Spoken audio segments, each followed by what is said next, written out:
Is this going to be the year you stop making excuses? I can't, I'm too old, I'm too young, I'm too fat, I'm too thin. I can't, right? I can't. I hear this all the time, all the reasons that you can't do something. Don't tell me you can't. Don't give me excuses.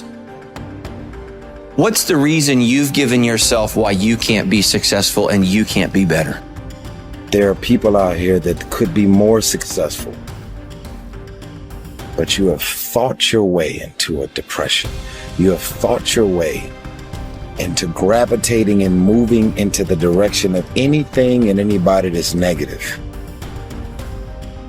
Everything about your life that you've decided that you've wanted for yourself is so negative, but yet you're expecting to produce positive results.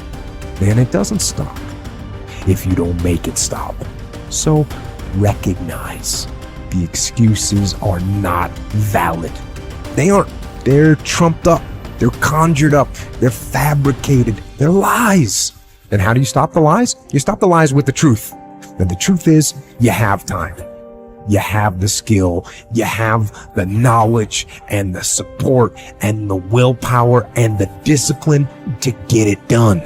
A lot of you are trying to find inspiration and motivation with a depressed mindset. You're depressed because you're not doing with yourself. You don't find inspiration by not living in the grip of life. You need to live in the grip of life to find inspiration. Put challenges in front of yourself. When you put a challenge in front of yourself and you attack it, that's when you find inspiration. If you want all these things in life and you're just thinking that by some miracle of life it's going to magically happen, you got to wake up. The only way to get what you want in life is to get to work and go and get it. To look at all your adversity and all the excuses square in the face and push yourself out of your comfort zone to achieve what you want. I'm not going to allow things that I have no control over to control me.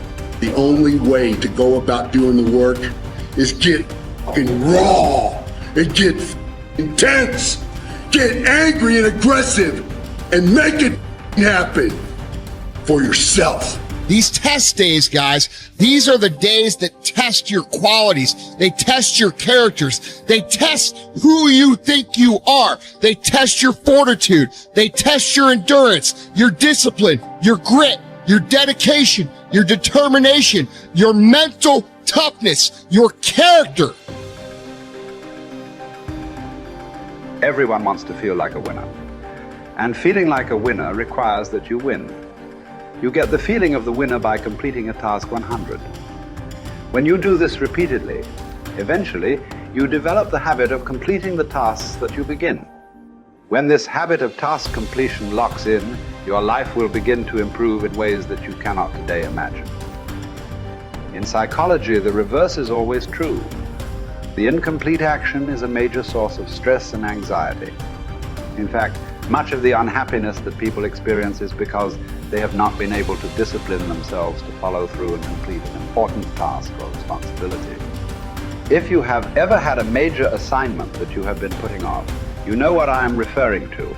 The longer you wait to get started on an assignment and the closer the deadline approaches, the greater stress you experience. It can start to keep you up at night and affect your personality. But when you finally launch into the task and push it through to completion, you feel a great sense of relief and well-being. It is almost as if nature rewards you for everything that you do that is positive and life-enhancing. At the same time, nature penalizes you with stress and dissatisfaction when you fail to do the things that move you toward the goals and results that are important to you. Pick something, right? Pick something, a nameable goal, and then try to implement it.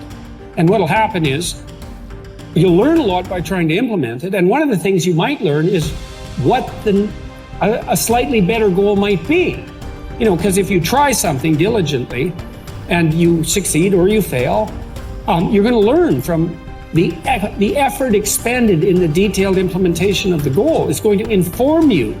It'll also transform you physiologically. It does that at a very basic level, neurophysiological level. You will be slightly different as a consequence of the attempt. And what that'll mean is that the next goal you pick will be a little more suited to you. And so it's this kind of pathway, right? It's like maybe the goal you should be attaining is here, but you don't know that because you're clueless. And so you aim there. Well, it's better than there. And it's not nothing. It's not cessation of movement. And, you know, if you're supposed to go there and you go here, but you walk diligently towards it, you're a little closer once you get to here than you were here. And it's this oscillating self-corrective process that leads you to the final star. And you have to be willing to engage in erroneous experimentation to manage that, but it is a self-correcting process. And so one of the things I always talk to my clients about is, well, let's try something, you know, and we'll reserve to ourselves the right to alter our trajectory.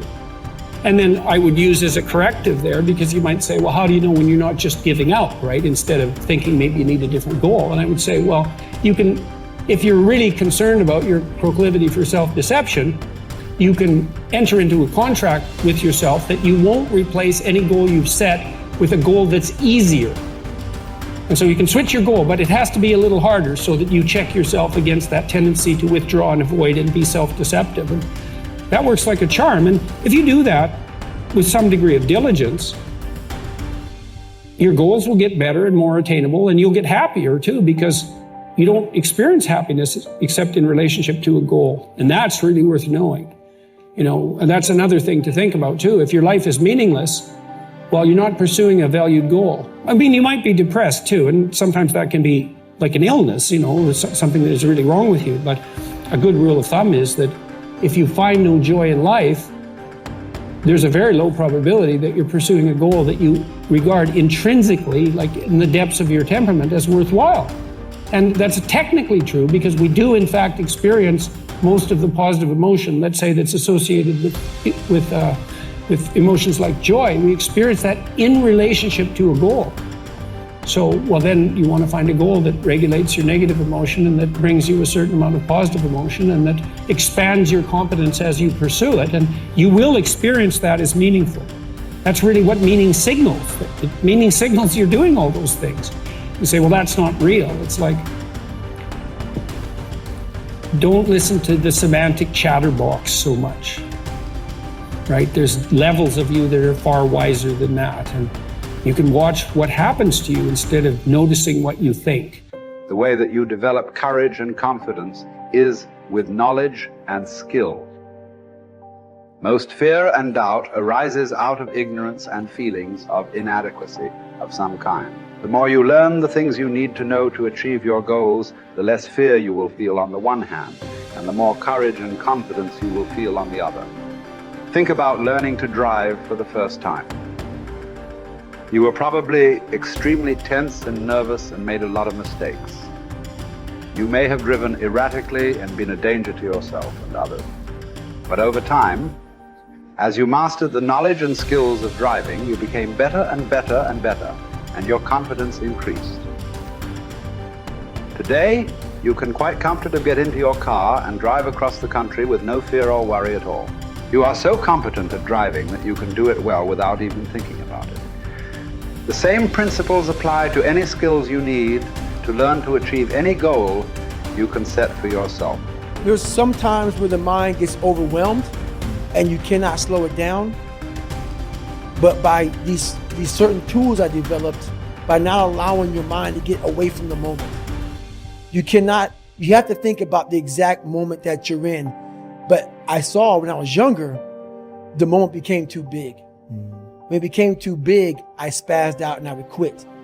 But now I don't think about even like an hour from now, I'll be eating. I don't even go there. Because then your mind, no, we must embrace this, because now you have to be a leader in this moment. It's not about you just getting through it. I had 5 guys, and 6 including me, in my boat crew. Now I was the boat crew leader. So now another trick is this. If you don't think about yourself, there's no pain. Which can also lead to pain later on in your life. But in these moments when you're struggling, if you are a true leader and you're worried about your men or women beside you, your mind doesn't care how cold you are anymore. Your mind's only worried about taking care of the men and women beside you. So I started realizing, man, if I take care of these cats to my left and my right in the worst moments, My mind is no longer thinking about, you're miserable, David Goggins. Get the hell out of here. You think about, how was John? How was Andy? How was Sam? How was Pete? Hey, how you guys doing? You're not thinking about me. So there's so many things you can do to get outside your own head to then allow your body to just be like, hey, we're just a machine. But you have to let your mind be able to process all these different tactics to do that. Take a different vantage point in life. When you are in the hell, you can't see the beauty of being in it when you're in it. Get on top of that mountaintop in your mind. Get on top of that mountaintop and look down on what you're doing. You can see a whole different world, and that world is beautiful. But you gotta get a different vantage point in the suck. Don't be in it. Spiritually, get out of it. Get that soul. Look down on what you're doing. Be amazed by the process of where you're at now and where you came from.